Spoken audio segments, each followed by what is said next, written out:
Hi, everyone. Welcome to Hot Seat with Cognizant Clay. I am your host, Clayton Terrio. Today on the show, we have Kate Strohm. Kate grew up with a disabled sister who was diagnosed with cerebral palsy. She wrote a book called Siblings, Brothers and Sisters of Children with Disability. She also started the charity Siblings Australia, which provides a support system for siblings of those with disabilities. I hope you guys enjoy it. Well, first of all, Kate, again, thank you for doing this. I really do appreciate it. It's really cool, and you're a long way away from me, so it's pretty cool that we can connect over a computer. It's definitely interesting. I know technology can be pretty amazing, can't it? Yes, and so well, just to start off, I'm curious to know, how has COVID affected life in Australia? Well, it depends where you are. Where I am in the south of Australia, we had lockdown for a short while early on, and then everybody's still fairly careful, but we've been pretty free to go as we please, where we please, just being careful. But there are some other places in Australia that have had a second lockdown because they were showing increased numbers, and so that's been really hard on especially Victoria, one of the states here that has been in pretty full lockdown now for several months. They came out of lockdown and then they went back in, so we're really feeling for our fellow Australians there. And but no, I've been lucky, touch wood, that after an initial period of time, it hasn't been too bad. Right. Well, that's good to hear. I'm glad it hasn't been too bad there. It's been pretty bad in my part of the world, the States especially. It's hit them pretty hard. Yes. And, I've really felt for a lot of people who obviously have done it a lot harder than I have. And especially, I think, people who are locked in to a house where, there might be a lot of young children or children with disability, or, where it is very difficult to go out. And I think just obviously, being shut away at home has really increased the pressures on a lot of families. Yeah, it has, unfortunately. So the first thing I wanted to touch on was your relationship with the disabled community, and that was your sister who was born with cerebral palsy. And what was your relationship like with your sister as a young girl? Well, she was 4 years older than me, and, I guess for me it was very difficult because I didn't understand what was going on. And, she required a lot of attention. I'd often be quite scared because she would have seizures, and she couldn't talk, but she'd make loud noises. So I think growing up there was a little sense of caution there. I think my mother had to be very careful when I was a baby because, again, my sister didn't understand, and she'd often, be sort of a little bit aggressive to me. And so my mother had to be fairly vigilant with that. She had a really fun-loving personality, and I think we had a lot of fun together. But it was difficult to communicate. And as I said, I think as young children, siblings often don't understand what's going on. And then I think as I became older and surpassed her capabilities, then it became quite difficult in terms of, feeling guilty about the things I could do that she couldn't do, and the grief of not being able to do things with her that other brothers and sisters did. And I guess feeling in many ways the pain of my parents, because she did take a lot of care, and I think we all felt the grief in terms of her challenges. And, every day was difficult for her. It was difficult to eat. It was difficult to talk and get her message across. It was difficult to walk. And so, I think there were a lot of stresses in the family, but we were a very close, supportive family at the same time. And so, yes, that closeness was really important. But the reality was, that there was still a lot of pressures. Definitely. And I think any sibling, it's hard to relate as well, because you don't know what they're going through fully apart from what you see. And unless you're in their brain, it's hard. And what were some of the lessons you learned from your sister? Yeah, and it's really hard to do that. I think, you know, it's interesting. A lot of people talk about learning about diversity and difference, and in some ways compassion and empathy and all of those things, which, you know, I think I definitely learned. But, you know, I also reflect that I would easily give up those things if my sister could have had a life that was much easier. And so I find it difficult when people bring it back to themselves and talk about, you know, the things they gained at the expense of their brother or sister. And I think for me, I find that quite difficult. And yes, you know, I guess the other gift she gave me in many ways was that when I was in my 40s, I really explored my own experiences as a sibling and ended up writing a book, and then ended up starting Siblings Australia. And that experience over the last 21 plus years has been really just phenomenal in many ways. And we can talk about that a bit more later. But, you know, certainly, you know, I wouldn't have had those experiences had it not been for my sister. The other thing I guess I did learn from her, and a lot of people do talk about this, is that unconditional love where, you know, whilst when we were little, she'd be quite aggressive and all of those sorts of things, you know, as we got older, she just adored my husband and my two daughters, and was very much a part of our family. And, you know, you'd walk in the door at the supported accommodation that she lived in, and, you know, she would just rush for us. And so, you know, that was pretty special too. I think that's very relatable to me, because with Duchenne muscular dystrophy, it's not that I couldn't have children, but it would be very hard to support them. So my sister has two little ones, and it's like, you can live vicariously through my sister, right? So it's a very precious thing to have when you're disabled, some nieces and nephews, and just maybe a brother-in-law or a sister-in-law. And it really is special to be able to share that, for sure. So you mentioned the book. So that was titled Being the Other One, correct? Well, it's a little bit confusing because originally it was published in Australia as Siblings, Brothers and Sisters of Children with Special Needs. I've since changed that. But then it was published in the US, and they changed the title, and it was pretty much the same book. I think there were just a couple of words changed to fit the American language a little bit more. And then I did a revised edition of my original book, which was then called Siblings, Brothers and Sisters of Children with Disability.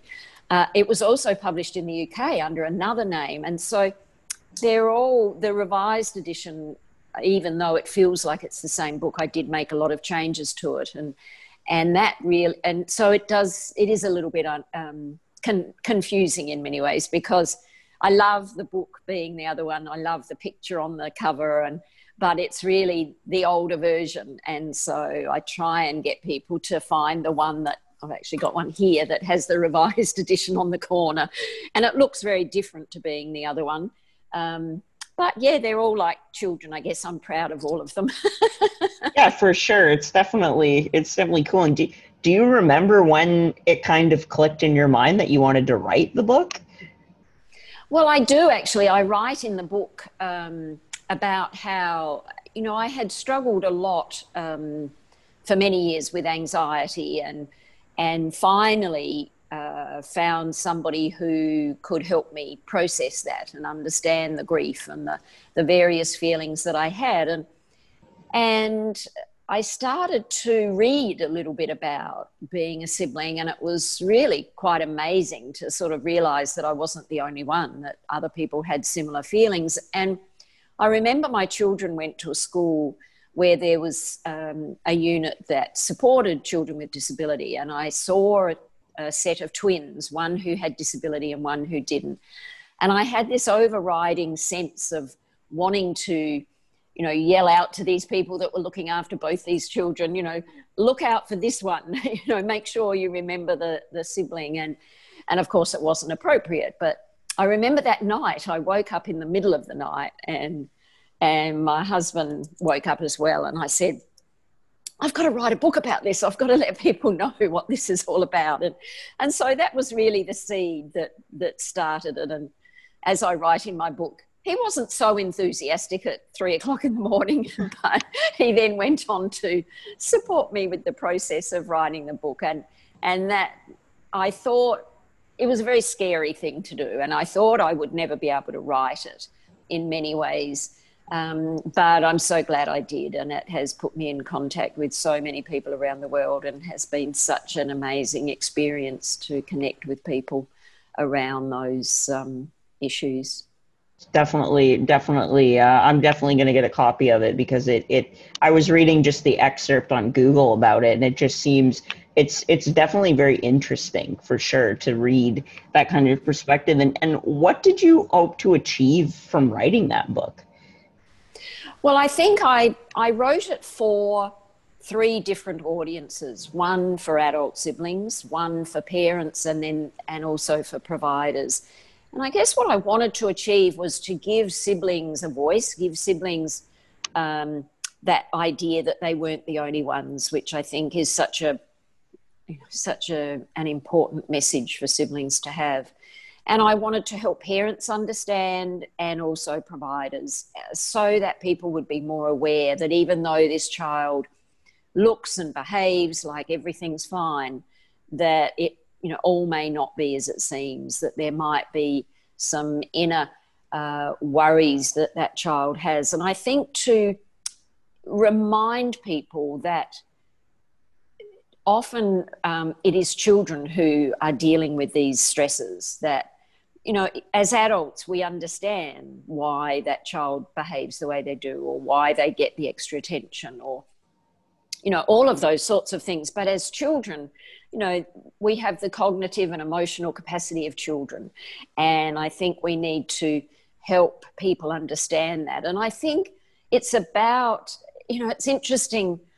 It's a bit like, you'd be aware, I'm sure, of a woman in Australia, Stella Young, who talked about inspiration porn. And I think it's a little bit similar with siblings, where we seem to be categorized in groups of, if somebody raises their hand, often on discussion groups, I've seen a sibling put up their hand and say, oh, we need support.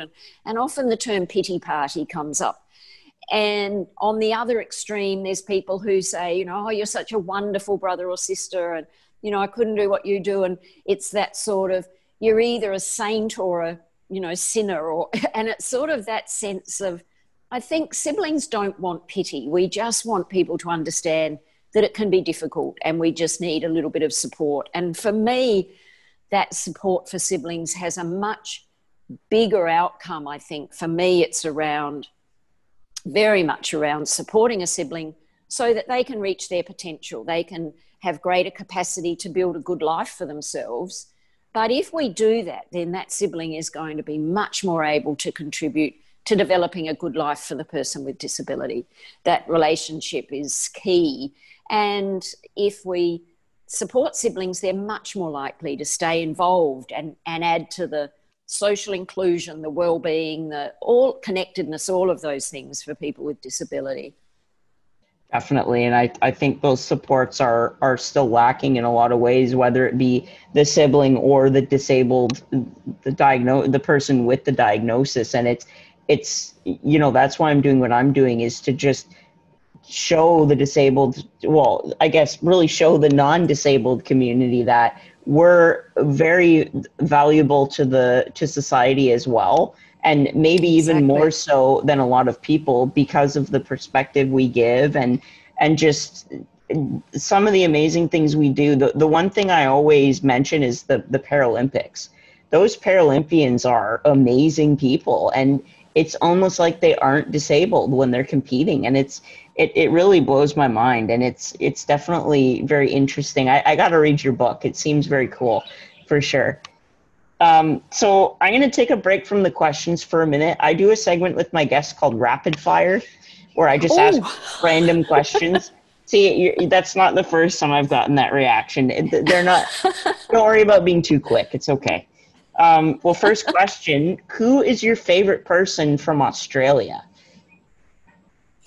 Oh, heavens, that is a tricky one. I guess one of my first things is thinking about politics, and my favourite person would be Tanya Pliberzek, who is a parliamentarian. At a more personal level, it's really hard because my family is so important to me, and I've lost my family of origin, but my husband and two daughters are they're my favourite people, I guess. And I'm sure there's others. I love Claire Bowditch, who's a singer. And yeah, I'm sure when I get off this, I'll think of obvious ones that I should have thought of. But because it's rapid fire, I can't be expected at my age to remember everything. It's definitely hard even for everybody. I always stump people on that, but it's interesting to hear. Mine would be Steve Irwin. I absolutely adored Steve Irwin as a young man. Aww. I've always been an animal lover, and he was just funny, interesting, and smart all in one. So I loved him. And what is your favorite thing to eat? Oh, definitely chocolate gelati. That's a good one. I like that. Or gelato in Italy, it's gelato. Yeah, of course. And who would be I'm going to go top 3 favorite musicians or bands? Well, I love Katie Lang. I also love Coldplay. Yeah, Coldplay's good. And again, I know there's others, but then I would have to say my daughters, because they are musicians, and one in particular has just been recording some music on her own with a producer, and I can't wait for them to be released, because they've been singing together for quite a while, but they've each got other interests, and one of them in particular has done these recordings of these songs that she's written, and they've written quite a few songs over the years, but these sound really special. So I'm looking forward to them coming out. That's great. That's awesome to hear. And this one's always hard as well. I always ask this one because I've gotten so many different answers. If you could be anyone, living or dead, for 24 hours, who would you be? Michelle Obama. Oh, that's a good one. Maybe. Again, there's so many people. I mean, that's one. I guess I'd love to be someone who's really adventurous, and who climbs mountains or does things like that, because I'm a bit timid when it comes to those sorts of things. But yeah. Oh gosh, that's hard. Maybe I always wanted to be, I guess the question, thinking about who I'd have for a dinner party, I always thought I'd have Michelle and Barack and Steffi and Andre Agassi. I think I've always had a lot of respect, I guess, for Steffi and Andre, and, what they've done in terms of their charitable contributions and all of those sorts of things as well. But and the other person, would be, the other one I'd love to be is a singer, a famous singer, somebody like Katie Lang or Claire Bowditch or someone like that. Definitely be interesting. Well, that's all I have for rapid fire, so don't worry, you're out of the woods now. I can relax. So just getting back into the questions, and this is the main thing that I did this for, because it's actually my mom that found it. I always give credit when my mom finds guests. She's found about 15 of the 35 I've done, including you. So there you go. Without her, I don't think I'd have done as many. So you established the charity Siblings Australia in 1999, and I'm just looking down at my notes to make sure I get this right. So it was founded to support children and adults who have disabled siblings. And just to start off, what was your thought process of starting that, and how did it come about? How did you end up starting it? I'm curious about that. Well, again, I was living in the US and at a period when I was first starting to think about writing my book. And I actually was involved in a discussion group for siblings run by the Sibling Support Project in Seattle. And I was aware that there was a project for siblings in the US, and I was aware of the UK one, which is sibs.org.uk. And I just started to think, I want to do this as well. And I'd had I'd had fairly varied careers over the years. I originally trained as a hospital scientist and then got involved in health education and then counselling and then the media. I had a radio segment for many years and also worked as a project officer in health promotion. And I just thought, I need to try and do something similar when I go back to Australia. And because I was a little bit known through the radio segment, I think when I sent out this thing to my health promotion contacts, I think it probably got a little bit distributed, maybe a little bit more than it might have ordinarily. And the head of psychological medicine at the Children's Hospital in Adelaide, Dr. John Giordini, got that one-page flyer that I had sent out, and he supported me to set up an office in his department, which was just wonderful. So, none of this would have happened if it hadn't been for him supporting me in the beginning. And then it just sort of took on different layers, and we went through many years where we didn't have any funding, and I nearly gave up. And then this year we got some funding for 3 years, which means that my baby has a future, and that's just been wonderful. It's been a little bit like be careful what you wish for, because it's just been a crazy 6 months, especially working around COVID, but it's just amazing. I can't describe how wonderful it is to have staff again and to really think that, yes, we can make a difference again. So, yeah, it's pretty amazing.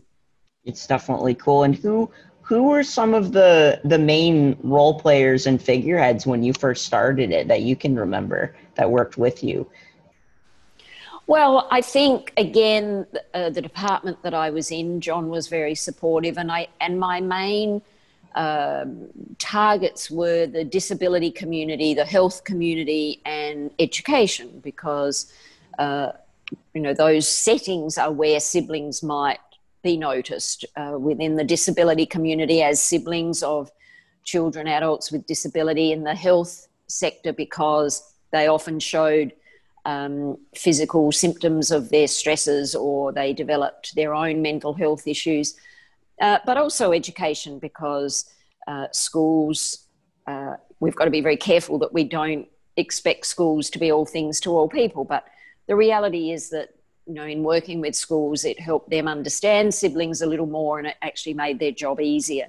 So they were the main players that, we were targeting over the years. And then, of course, parents and adult siblings, but then also policymakers. And I've done a lot of lobbying at government level, had lots of meetings with politicians, written submissions, really just trying to get siblings on the page and for people to start recognising not only the importance of what they contribute, but also what they need in terms of support, again, for that lifelong relationship that can be so important for the person with disability. And it's likely to be the longest relationship of any.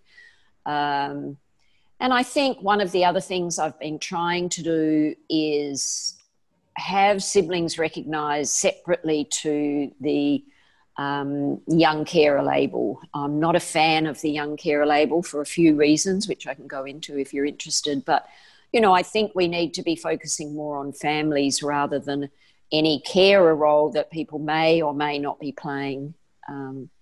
So, yeah, they were the main targets. For sure. And I actually took Curtin University in Australia does a free, I don't know where Curtin University is, but I took a program online called Disability and Inclusion, and they go through all the medical versus social model and just how lacking the supports are and just what you can do to help whether you know someone with a disability or whether you're working in healthcare, whatever, and it goes through everything and how to include the disabled community and those around them. And it was just so fascinating. Like, obviously being disabled, I've seen the inequality, but it's, once you learn how worldwide the problem really is, it's really sad how much work is still to be done. And I don't know if you know who Caroline Casey is. She's from Ireland and she's a disability advocate, and she is trying to get as many companies as possible to hire disabled people, which is another issue we could get into, but it's just, you know, it's the ableism is still so alive and well, and I hope the future generations don't have to deal with it, but we still have a long way to go, unfortunately. Oh, definitely. And, you know, I think too, that whole notion of family as being so important, because they are really the first step to inclusion is within the family, and then, you know, helping that child with disability then be included in the wider community as well. For sure. And I've got two separate questions that are framed the same, but I'll ask them separately. The first one is, what advice would you give to a sibling of someone who has just been diagnosed with a disability? Well, that's a difficult question, because most times it's a young child, and I think most of the work with young children is through parents, but we also have a program called SibWorks, which gets young children together to share their experiences. And I guess the main message that I would give a young child through that, or if I was talking to them, is that they're not alone, that there are other children who are experiencing these things. And the other thing I would do is acknowledge to them that it's difficult, that we understand, and that, you know, we're here for them. I think a lot of siblings find it difficult to ask for help because the needs of their brother or sister are so much greater. And so it's very difficult to put up their hand and say, hey, you know, I have some need for support as well. So, you know, I would say to that little child, you know, you're not alone. We're here for you. We understand that it can be tricky sometimes, and you can ask us for help. And, you know, I would try and give them information. I'd try and connect them with other siblings. There'd be a range of things I'd do. But I think they're the two important things, is to tell them they're not alone and acknowledge them. Definitely. And like you say, it is hard with a small child, but I mean, it's just in case any parents or siblings are watching, I figured that would be great. And the other advice question is, what advice would you give to someone looking to start a charity? Because you obviously have firsthand experience with that. Oh, look, that again is a really difficult question. A lot of it is just, you know, who's around you. And you know, I think all you can do if you want to do something is, I was lucky that I had somebody who would support me at that level. But, you know, I think if somebody wants to start a charity, it's about having some people around you who can support you with that, so that you're not trying to do it alone. And to just think about, you know, who your target is, what you want to do, and be very clear about that. And then, you know, be prepared to work for a while without funding, and to set the scene, and to then, I mean, one of the wonderful things these days is social media. And so it's much easier to connect with like-minded people. But, you know, certainly I would first up get people around me that supported the goal, and then take it from there. And then you've got all of the structural and, you know, legal things that you've got to do. So you've got to make sure that you do those correctly. Definitely. And it's the old saying, it's not what you know, it's who you know, is so very important in life. Networking is the key to success, I think. Like you said, one of the heads of a children's hospital you had on your side. So that's definitely a good resource to have, which is great. And so other than Siblings Australia, what are some other charities that you support or mean a lot to you? Well, I think anything to do with children, and you know, we certainly support charities from overseas in developing countries, but also environmental issues. I'm very concerned about the state of our world and the environment. So if I had more time, I'd do more in relation to that. But I'm just so busy with this charity. But yeah, look, I think anything to do with vulnerable children, like most people, affects me the most, I think. And yeah. Yeah, that's my definitely... focus very much is on siblings, and so. Of course. Yeah. It's definitely it takes up a lot of your time for sure, and it's busy. Like I could sense even through emailing you. You are a very busy woman, and that's why I was so grateful you took the time. Well, Kate, that's about all I have for you. Thank you so much again. I really appreciate it, and it was great meeting you and talking to you today. You too, Clayton. It was lovely. And it will be up on Friday. So, well, Friday for me, Thursday night for me, Friday for you. So I will send the link out when it's up on YouTube, and hopefully you can show your family or anyone who's interested for sure. Well, all the best to you, Clayton, and hi to Canada. And yeah, lovely to talk to you. Yeah, you too. Take all care. The best, and stay well for sure. You too. All right, Bye Kate. for now. Yeah, see you later.